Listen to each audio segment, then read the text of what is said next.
Եվ այսպես ուշադրություն տարածվում են տեսանյութեր, լուսանկարներ, որ Բաքվում, Ադրբեջանի մայրաքաղաքում իրավիճակը շատ սարսափելի ծանր է, վերջին շաբաթներին անդադար տեղացող անձրևների պատճառով ջրհեղեղներ են գոյացել և Բաքվում որոշ փողոցներ կենտրոնական հայտնվել են ամբողջությամբ ջրի տակ և մարդիկ են նույնիսկ մահացել ջրհեղեղի հետևանքներով։ Ադրբեջանում իհարկե կլիման այդքան էլ բարենպաստ չէ։ Ջրհեղեղներ, փոթորիկներ, երկրաշարժեր և ամենագլխավորը այն է, որ Կասպից ծոցը ամբողջությամբ թունավորված է, ամբողջությամբ Բաքվի և նաև Կասպիցօցյան երկրների տարբեր քաղաքների ափեր ողողված են սատկած ձկներով, ինչը որ նշանակում է, որ Կասպից ծոցը ոչնչացման շեմին է և Ադրբեջանը շատ լուրջ խնդիրներ է ունենալու։ Եվ իհարկե այդ ամեն ինչը նաև գալիս է նրանից, որ նավթ են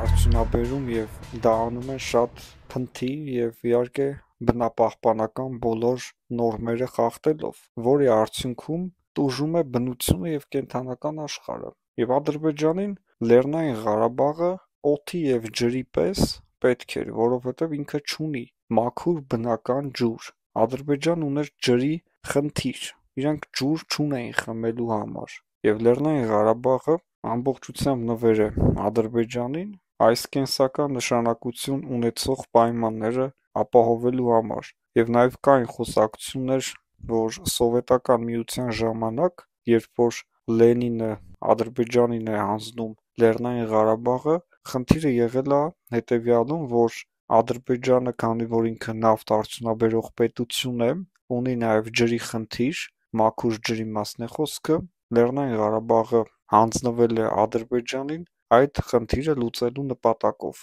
Եվ իհարկե հաշվի չի առնվել, որ Լեռնային Ղարաբաղում երբևիցե ադրբեջանցիներ չեն բնակվել, 50%-ից ավել, քան հայեր, հայերը միշտ եղել են 90% Լեռնային Ղարաբաղում, և դա ամբողջությամբ պատմական հայկական տարածքներ են, որը երբեք չի կարող հայ ժողովուրդը ընդունել որպես ադրբեջանական տարածք, դա խաբեություն էր, դա հայ ազգի նկատմամբ թշնամական գործողություններ էին, որոնք իրականացվել են Սովետական Միության ժամանակահատվածում ադրբեջանցիներին ջրով ապահովելու համար Լեռնային Ղարաբաղը պոկել են հայ ժողովրդից և տվել Ադրբեջանին։ Եվ Գյումրիի քաղաքապետը Վարդան Ղուկասյանը Ռուսաստանին շնորհակալություն էր հայտնում, որ այսօր այս տարածքներով Հայաստան գոյություն ունի, ասում էր, որ Հայաստանը գոյություն չէր ունենա, եթե ռուսները չլինեին և օրհնվի ռսի ոտքը, որ մտավ Հայաստան և այլն և այլն։ Հայաստանը եթե ժամանակին վարեր խելացի քաղաքականություն, ինքը միշտ էլ գոյություն էր ունենալու։ Թուրքիայի հետ պետք էր աշխատել, այլ ոչ թե ռսի հետ աշխատել ընդդեմ Թուրքիայի։ Դրա համար էլ տեղի ունեցավ ցեղասպանություն։ Թուրքերի հետ միշտ եղել եք նորմալ հարաբերությունների մեջ ու միանում եք ռուսին ընդդեմ թուրքի։ Եվ արդյունքում ձևավորվում է թշնամական վերաբերմունք ամբողջ թուրքերի կողմից ընդդեմ հայ ժողովրդի և վայրենի արյունախումների նման ատելությամբ լցված ջարդեր են իրականացնում հայ ժողովրդի հանդեպ։ Իհարկե պատմությունից շատ բաներ են գրված, բայց դրանք գրել են անհատներ, ամեն մեկը իր ցանկությամբ, իր կարծիքով, և չես կարող ասել, թե այն ժամանակ ինչ է տեղի ունեցել ամբողջ իրականությամբ, որովհետև այսօրվա նման տեղեկատվական դաշտը պարզունակ չի եղել։ Եվ այսպիսով ուշադրություն։ Ի՞նչն է Ադրբեջանին խանգարում ստորագրել խաղաղության պայմանագիրը։ Արդյոք Հայաստանը կկարողանա մինչև վերջ իր ասածը առաջ տանել և չփոխել սահմանադրությունը, և արդյոք Հայաստանի ժողովուրդը սահմանադրության փոփոխության հնարավոր հանրաքվեին կքվեարկի այո։ Միանշանակ կասենք, որ այս պայծրությամբ հարցումները ցույց են տալիս, որ Հայաստանի ժողովրդի 85%-ը Ադրբեջանի պահանջով դեմ է սահմանադրության փոփոխությանը։ Ադրբեջանն ասում է, քանի դեռ Հայաստանի Հանրապետությունը չի փոխել իր սահմանադրությունը, որը հիմնվել է անկախության հռչակագրի հիմքերի վրա, չի կարող ստորագրվել խաղաղության պայմանագիր, քանի որ այդ անկախության հռչակագրում ասվում է, որ Արցախը պետք է միանա Հայաստանի Հանրապետությանը։ Հայաստանի արտգործնախարար Արարատ Միրզոյանը Բայրամովի հետ